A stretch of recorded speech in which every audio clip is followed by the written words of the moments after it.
É isso mesmo, o inverno se iniciou hoje e com ele comemora-se também o Dia Mundial de Combate à Asma, que é uma das doenças também que acaba atacando nesse período de temperaturas mais baixas, assim como outras doenças respiratórias.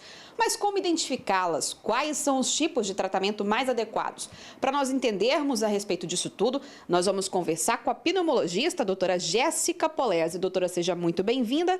Agora explica para quem está em casa, né, a asma. Que doença é essa? A gente adquire, já nascemos com ela ou adquirimos ao longo da vida? Então, a asma ela tem um componente genético importante, então você pode nascer com predisposição.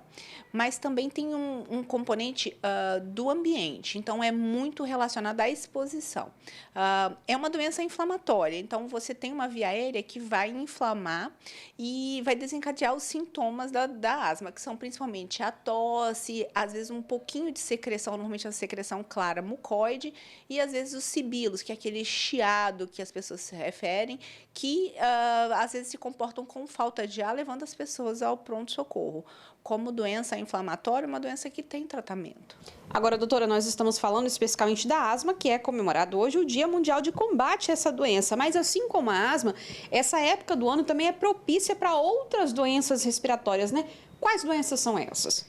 Todas as viroses, elas circulam mais nos ambientes aglomerados ou fechados, e essa é uma época extremamente propícia para isso. O ar frio também provoca um ressecamento da via aérea, e esse ressecamento pode ser uma porta de entrada, ou a diminuição da imunidade permite com que vírus, às vezes habituais, ou vírus sem maiores gravidade, provoquem uma infecção. Então, as viroses são muito comuns nessa época do ano. O ar frio também é uma outra situação que faz exacerbar doenças pulmonares. Por exemplo, a asma, como a gente falou, né? Então os pacientes não tratados chegam nessa época do ano com ar frio, eles podem ter crise por causa do ar frio. Os próprios pacientes com DPOC, que é o enfisema, eles também podem ter essa doença exacerbada nessa época do ano por causa do ar frio. E lembrando que as doenças virais, elas podem ser uma porta de entrada para a infecção bacteriana. Então aí você vai ter as pneumonias, sinusites bacterianas relacionadas como primeira porta de entrada às viroses. Agora, doutora, a asma ela afeta 10% da população, né? Sendo responsável aí pela morte de aproximadamente 2.000 pessoas a cada ano. Então, é uma doença que, de fato, pode levar ao óbito. Sim, o que eu considero inadmissível, visto que os tratamentos evoluíram muito. A gente tem aí os corticoides inalatórios, que foi um verdadeiro avanço no tratamento da asma.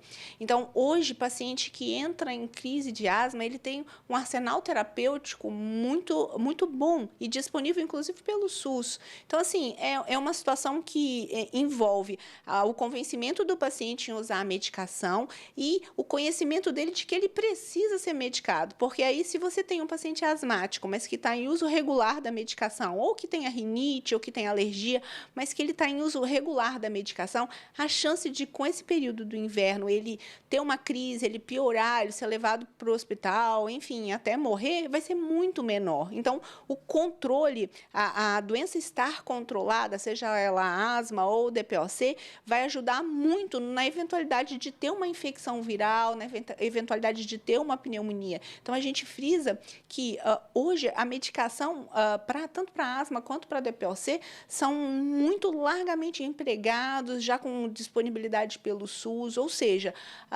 tem que passar por um convencimento do paciente e o paciente se convencer de que aquilo ali vale a pena ser usado. Agora, doutora, a asma é uma doença, né, que infelizmente não tem cura, mas ela pode ser a vir tratada, não é isso? Sim, hoje a gente considera a asma uma doença controlável. Com as medicações, são medicações que têm poucos efeitos colaterais, a gente consegue manter o paciente assintomático, sem sintomas, tendo uma vida totalmente normal.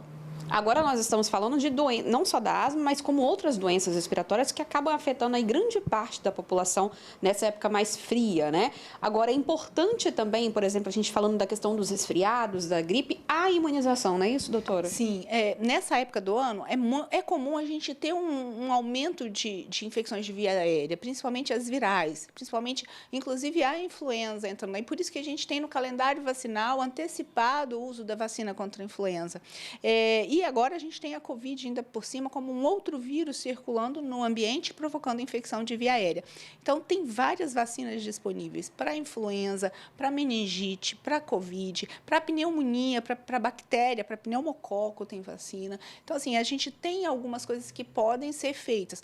Para asma, tem medicação controladora, para DPOC tem medicação controladora, isso tudo para minimizar essas doenças. Claro, assim, em se tratando de asma, não posso deixar de falar sobre o controle do ambiente. Então, é uma época que as pessoas acendem fogueira e tem fumaça, acende lareira, tem fumaça, tira a roupa de dentro do guarda-roupa, tudo empoeirado, mofado, guardado de muito tempo. Então, é uma época que os alérgicos sofrem muito. Então, continua aí a observação. E no inverno parece que as pessoas têm uma tendência a aglomerar, a mexer em coisas que estavam guardadas, coisas com pelo, com cobertores. Então, assim, ter esse cuidado, porque às vezes o vilão ali, o que está desencadeando a crise de asma, não é nem o resfriado, não é nem nada externo, é a própria roupa mofada, roupa guardada, empoeirada. Pois é, doutora, eu iria até pedir, né, para a gente finalizar aqui a nossa entrevista, para que a senhora desse algumas dicas, né? Mas a senhora já sinalizou algumas delas, então dicas simples podem amenizar o problema.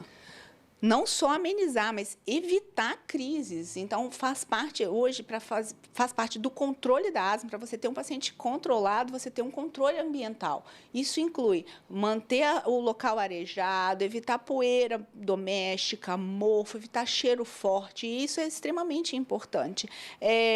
Isso aí realmente faz muita diferença entre você ter que usar mais ou menos remédio no paciente com asma. Outra coisa, bicho de estimação, às vezes também pode ser uma causa aí de desencadeamento de crise em pacientes alérgicos. Então, fica a observação que, para o asmático em específico, esse controle ambiental é um dos grandes pilares do tratamento, tão importante quanto as medicações. Doutora, muito obrigada pela sua participação. Nós conversamos com a pneumologista, a doutora Jéssica Polese, que nos explicou aí a respeito da asma, entre outras doenças respiratórias, e também deu dicas para você que está em casa. Se você sofre de alguma doença respiratória, saiba que com dicas simples você pode preveni-las e até evitar crises. Eu volto com vocês aí no estúdio.